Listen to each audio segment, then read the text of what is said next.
So Terry, thank you so much for joining me today. I'm really excited to learn a bit more about your experience so far with Tessian and how you landed on Tessian.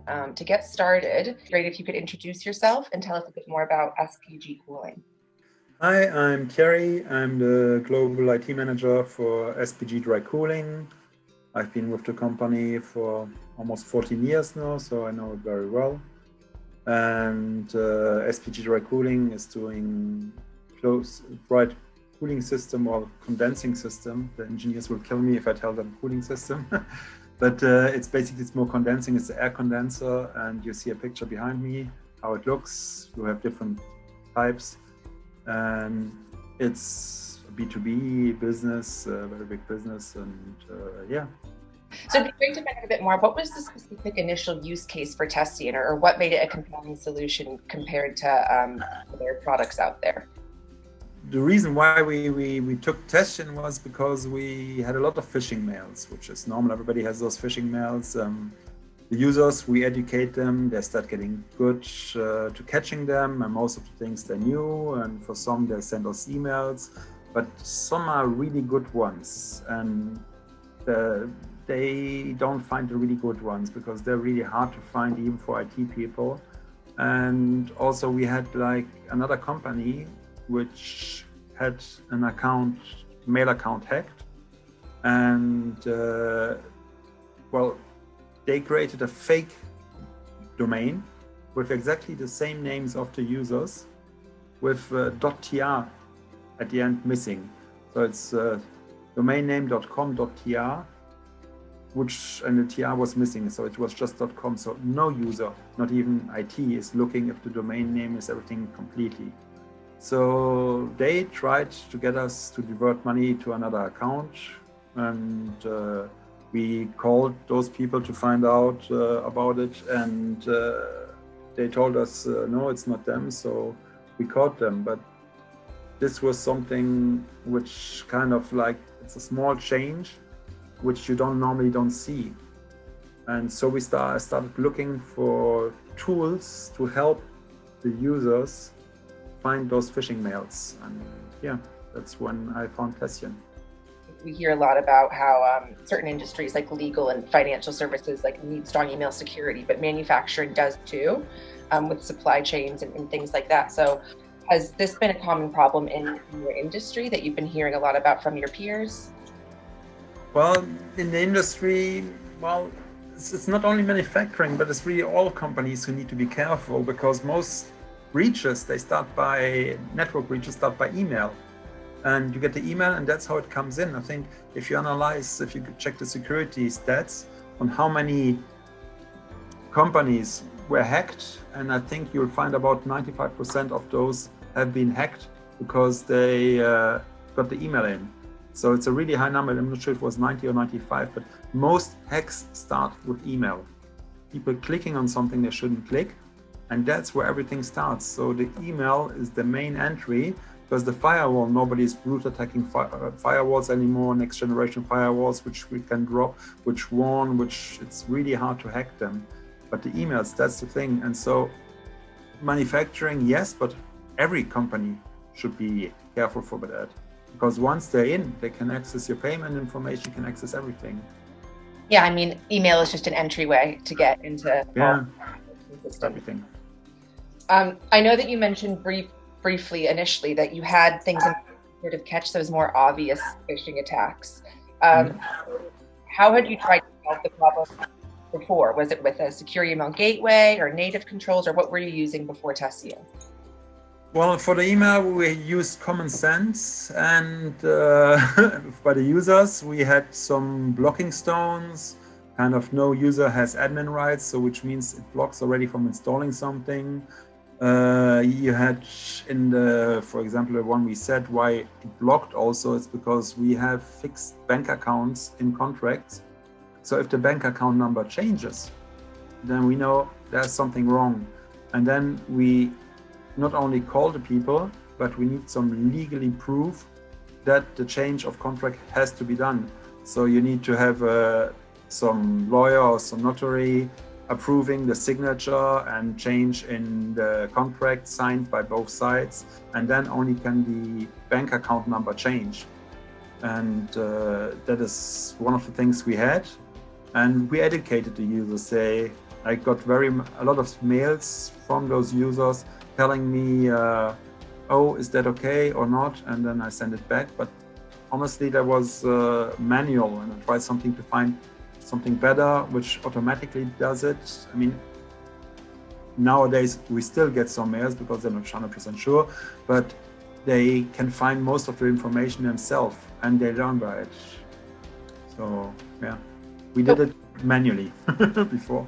Are there any limitations to that manual aspect? Like, was it difficult for the employees, or did they ever say that it was sort of a burden to have those steps? Obviously, necessary steps.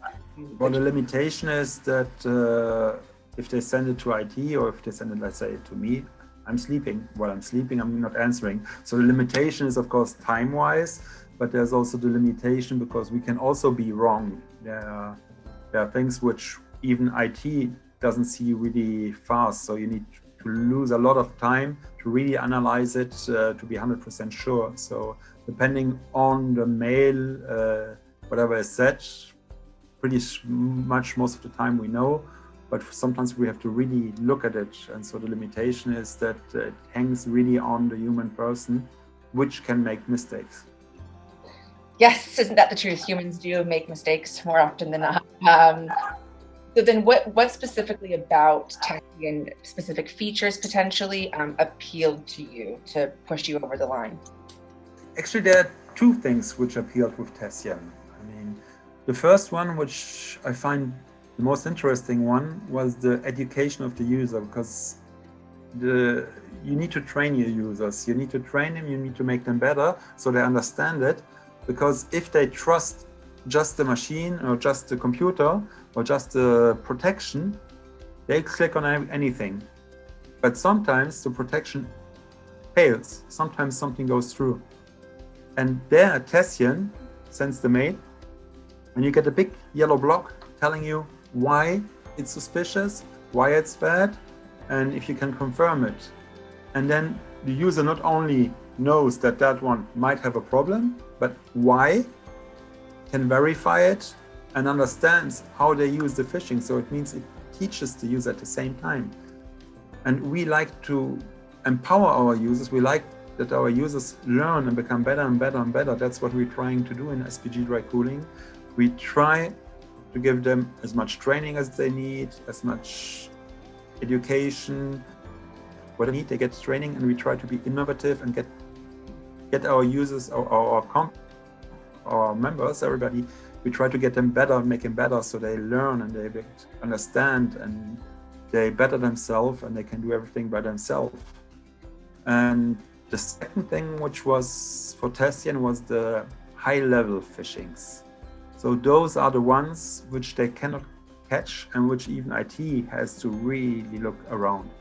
For example, if you get a mail which is a spoofing, which means somebody pretends to be somebody else, and depending on the setting of that domain, I can send a mail saying I'm Maddie Rosenthal at Tessian.com, and I send it with from my mail server, and the person will see your email address and will think it comes from you.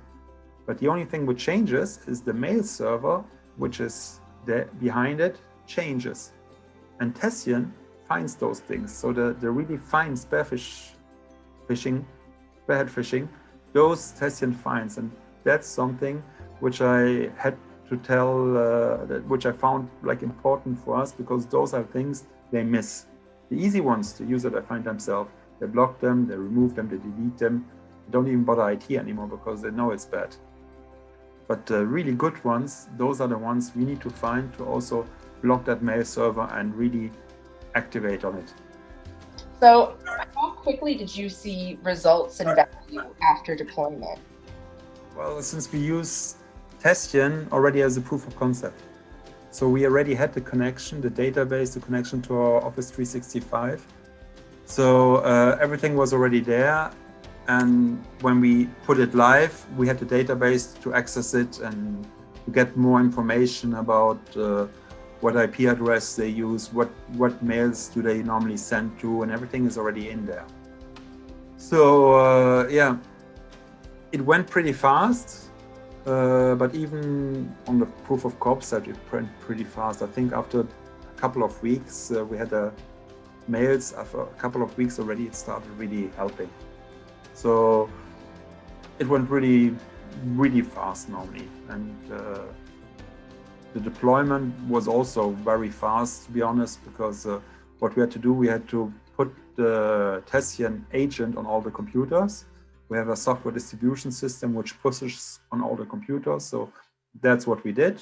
And once that was done, we did it beforehand. We made a connection to Tessian on the Office 365. We have Office 365. It's an API connection. You quickly connect it, and it's done. And the API connection took me, what, I think with people from Tessian, it took me 15 minutes, and we were finished. The 15 minutes meeting. That's fantastic. Good, easy on you then, which is good. Yeah, it was very easy. But for the security team, it was pretty good. We checked the mails, there's the reporting, there's the dashboard where you can see everything, the security settings to warn the people. If we find some IP addresses, we're working with Tessian. We're sometimes also working with Office 365 for the blocking, because Tessian warns that something has been blacklisted, but some really good attacks coming from a special address, we try to block it directly at the source so it doesn't even come to the user, because those are really bad and they can quickly access. So we use Tessian most of the time, but for some things we still use Office 365. So it's a mixture of both. Office 365 we're already new, and Tessian is very easy. You see the header, you can say block the same mail server, you can block, so it's easier to use than Office 365, which takes a bit more time. But Tessian as education warns the user, while we sometimes really want to block, and that we do in Office 365. Great, thank you so much. One more question before you go. When you think about the ROI of Tessian, whether you're communicating that to your team or to sort of business leaders or the board, how do you communicate the business value of Tessian?